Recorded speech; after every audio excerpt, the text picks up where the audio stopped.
stuff. There's lots going on.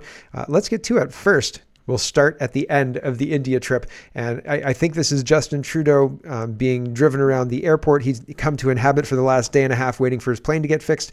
I don't actually know where he spent the last day and a half, but I just think it's kind of funny. He looks like he's trying to look prime ministerial, but he's on like an airport people mover with just a bunch of people, just like random people. There's some businessman here.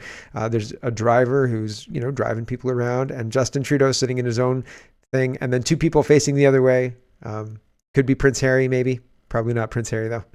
He's a little ginger there, right? But fundamentally, nobody looks prime ministerial when you're riding on a golf cart thing. It just doesn't work. Justin Trudeau's desperately trying, and you can almost see the anger on his face because he knows how ridiculous he looks. Look at him. Ridiculous. Joe is commenting on Justin Trudeau's conduct during this ceremony. This was released September 10th. I didn't see it until today. And here is Justin Trudeau. Here's Justin Trudeau. He's walking over here and he takes off the scarf that Modi's given him, and everybody's wearing this scarf. See the scarf? Everybody's got this white scarf thing on. So Justin, and apparently Modi had put it on him.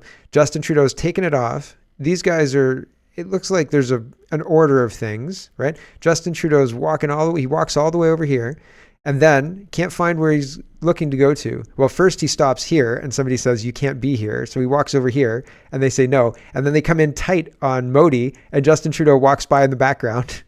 And he ends up over here, and he kind of hugs a chick that's standing there. I don't know who the lady is, but I don't know if I can call her a chick, but I just did, right? So Joe says he couldn't even get paying homage to Mahatma Gandhi, right? He comes in with the procession, he breaks the line and goes to the head of the table. For some reason, he's taken off his scarf that Modi placed on him. He gets directed anywhere but there, wanders around trying to find his spot, finally finds it and gets handsy with the woman next to him. Then when it's all over, he again breaks procession and jumps ahead of Modi, Biden, and Sunak as they leave.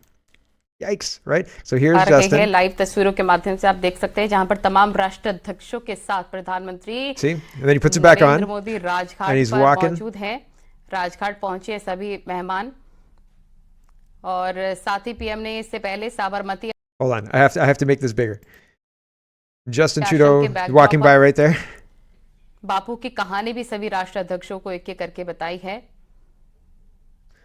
And then you can see other world leaders walking by in the background. Justin Trudeau's coming over here. He finds a spot. There you go.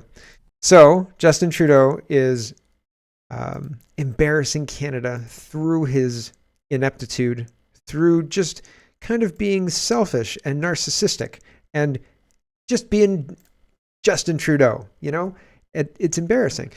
No says reporter yesterday asked Justin Trudeau what Canada's contribution to the final G20 leaders declaration was. Gender language, says Trudeau. This is 15 seconds. I know. It's like nails on a chalkboard. What did Canada contribute? Okay. As always, Canada is a strong voice for inclusion of gender language, inclusion of Indigenous reflections. But what did Canada... How many us in that statement? Holy cow. That's a lot of us. Joe Biden got upset at the number of us, and he started pointing at Justin Trudeau aggressively. National Post noticed this picture, and they say Trudeau's positively disastrous trip to India.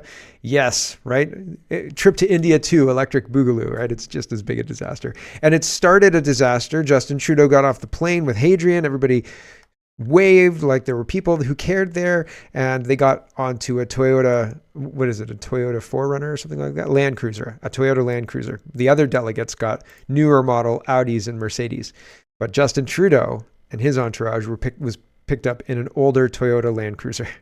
So Justin Trudeau understood how insulted he was, right? So as people were saying, that's still too fancy. Modi should have sent one of these. And I said, they're thinking about it. So there you go. Justin Trudeau on the people mover in the airport. Here's an update on the air farce situation. While you slept, they managed to fix whatever was wrong with Can Force 1, which is currently over Dubai en route to Rome, where the 15002 rescue plane has been parked for the past 10 hours. The unceasing drama continues. So what is going on, and why is there so much drama trying to get Justin Trudeau out of India after the G20? And I mean, it was a disastrous G20 for Justin Trudeau, just disastrous, which again lends to my opinion that there's some kind of changing of the guard going on here, because it seems like he was purposely disastrous on everything. Here is Jagmeet Singh. He's responding to Pierre Poilievre, and Poilievre is saying, this is a tweet that Poilievre put out yesterday that I talked about, putting partisanship aside, which means like, no, this isn't supposed to be left wing or right wing, he says. No Canadians, all Canadians can agree on this. No one likes to see a Canadian Prime Minister repeatedly humiliated and trampled upon by the rest of the world. To me, that says we can all agree that nobody likes to see our leader humiliated and trampled upon by the rest of the world. I think that I would agree. I mean, it's worse that he's doing it to himself, but it's painful to watch. Like, oh, please. It's like watching The Office and having Michael Scott do something embarrassing, and you're embarrassed for him, and you can't watch the show because you're so embarrassed for him, right? But Jagmeet Singh says this: Justin Trudeau is deserving of criticism, but siding with India as it seeks to undermine Canada's sovereignty and engages in foreign interference is not leadership. Does he want to have the Khalistani talk, or like, what? It's siding with India. I'm not sure how siding is with India, how he got siding with India with any of this. Maybe I'm misunderstanding, and that's always possible. I could be getting the wrong end of the stick. I remember reading a word and I misunderstood one word, and it changed the whole kind of tenure of whatever was said. And somebody said, "No, man, you got it wrong." And I was like, "Oh man, yeah, that totally does change it." So I can get things wrong, but to me, Jagmeet Singh's got the wrong end of the stick here, and I don't see how Mr. Poilievre is supporting India at all. He's just saying, man, it sucks to see the Canadian Prime Minister punch himself in the face a bunch. Like, it looks like we're watching a Fight Club remake or something like that. It's ridiculous. Holy cow. Stop punching yourself in the face, you idiot. Okay. Poilievre, to contrast Justin Trudeau's idiocy, can't wait to be, says, will legitimately never pay for a WestJet flight again. In addition to their ever worsening customer service and soaring costs, they've entered the political arena with this, and they've backed a racist, bigoted, homophobic candidate in Pierre Poilievre, and I won't give them my money. So this homophobic thing, actually, I've got something to say about this. I did not know, and maybe you didn't either, that Pierre Poilievre's dad is gay. I didn't know this. Apparently this was openly, like, everybody knew about this news as of October 2022. I missed it. I try and watch Canadian politics. Apparently, during the acceptance speech of the party, he mentioned his dad and his dad's partner Raoul or something like that. Oh, it might not be Raoul. I'll tell you who it is in a minute. But I think I watched that speech. I think when I heard partner blah, I didn't think to myself, gay man and his partner. I thought like, oh, maybe remarried, maybe the wife died, whatever it was. I did not think to myself, partner Raoul. And because I do it washing dishes, maybe if they zoomed in or something like that, there was probably a visual of like two men. I didn't see it because I was washing dishes. So what are you going to do? So I had no idea that Pierre Poilievre's dad is gay, and I've got receipts to prove it. The Toronto Star, and I mean, the Toronto Star is a ragmag garbage piece of newspaper, but that was the first one I saw that they were reporting this in. And I thought, well, they must have something to back it up. And the something to back it up, after I Googled it, was the 2022 acceptance speech by Mr. Poilievre introducing his dad and his dad's partner, another male. So that's, I mean, homophobic. I don't think he's homophobic. This person is misinformed, but so was I until today. Jennifer says, this is the WestJet response, right? So they had to put out a statement. This is their statement. Quote, the use of the PA in this circumstance was approved in advance by WestJet operational leadership and up to the final determination of the operating crew. It means those flying the plane and flight attendants working in the cabin agreed with the head office decision to allow Mr. Poilievre to take over the mic. So there you go. And Jennifer says, glad to see this completely reasonable statement issued from WestJet. I was glad they added the extra flights as I'm a WestJet customer and will continue to be. So WestJet, right? So House of Commons staffer says only by Canadian Liberals standards can an adopted kid raised by teachers with a gay dad married to an immigrant be held up as a far-right demagogue. Right. And I said, gay dad? What? And yeah, so here's the Toronto Star. Pro-choice, gay father, Montrealer wife. Here's why conservatives think Pierre Poilievre can break through with the Quebec vote. And it says, it says here, for Quebec voters who tend to be more liberal than the rest of the country, two other factors are at play. Poilievre said he's pro-choice, and he told Canadians last year that his father is gay. And I thought, okay, that deserves a little bit more explanation. So I looked for more explanation, and this was it. Pierre Poilievre's unique family story could be an ace up his sleeve. And part of it here, it says, in his victory speech, Mr. Poilievre also openly referred to his father, Don, and his partner, Ross. It's not Raoul. A not so subtle reference to the fact that his adopted father is openly gay. It's an intriguing biographical detail, given that Mr. Poilievre opposed same-sex marriage legislation introduced by Paul Martin's Liberal government in the mid-2000s when he was just a first-term MP. But 2 years ago, he called same-sex marriage a success.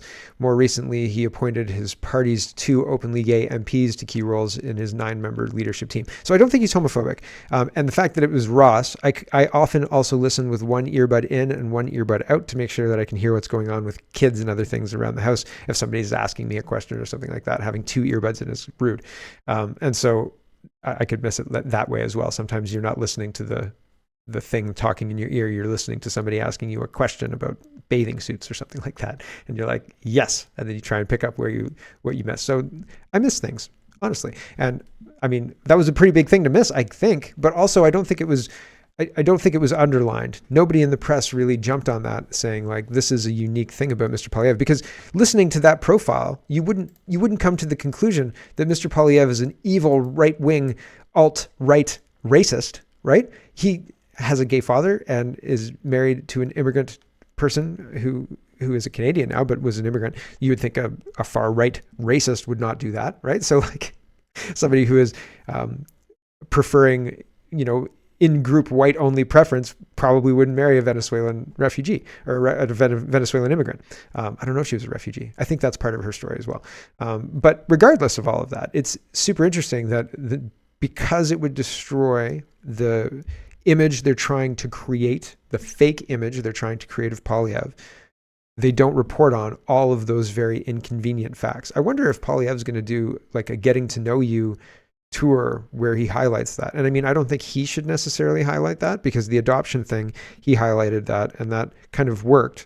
I think this part, maybe, I don't know, because it would really undermine the Liberals' creation of Poilievre as this alt-right creature, whereas he hasn't really addressed that, but he could address that just with that story. So that's interesting. Will he? I'm not sure. Let's talk about finances.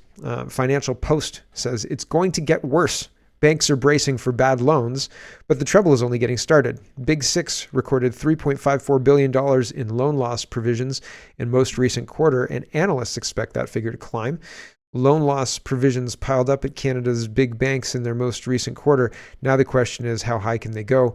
While the Big Six recorded a total of $3.54 billion in provisions for credit losses, PCLs, for the 3-month period ending July 31st, more than double the $1.54 billion registered in the same quarter in 2022, analysts expect figures to continue to climb as the weight of higher borrowing costs settles in. We're going to see higher PCLs on impaired loans only because we're just at the starting line of pressure on companies and households. Right now, we wait and see how the economy unfolds. So, I mean, not great, right? Like, that's not good. It's not good that mortgage defaults are, well, we'll just wait and see. It'll probably be really bad. Hold on. That seems like not a great plan. It seems like not a great plan. It seems like exactly the same as the plan of we're going to bring in a million people and we're going to build 100,000 houses. That's not a plan. It's not a plan. The Globe and Mail is reporting mortgage renewing soon. Here are 4 strategies to reduce the financial pain. I wanted to look at the strategies because I thought, I can't imagine they've got any real strategies, like move out of Canada, liquidate your assets now and run from Canada ASAP. But where would you go? I think that a lot of this is happening in a lot of different places around the world. Anyway, mortgages renewing soon. Here are 4 strategies to reduce the financial pain. 1 is test drive the new mortgage rate.